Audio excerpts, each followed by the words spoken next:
Hello guys, it is Cooper back at it with the news. Today, during seminar, there's a meeting for all the seniors. There was also a FFA meeting and an esports meeting.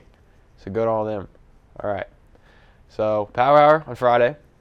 Paw Print, they're having a sale, clearance sale. And you can only have one tardy to attend. Any more and you're out of luck. For lunch today, we got cheeseburger and french fries. Tomorrow, we got Crispito. And for sports, volleyball jamboree is at Piper tonight at 4 p.m. And the football jamboree is at Osage, 7 p.m. on Friday. Theme is purple out. And that is it with the news. Have a great day.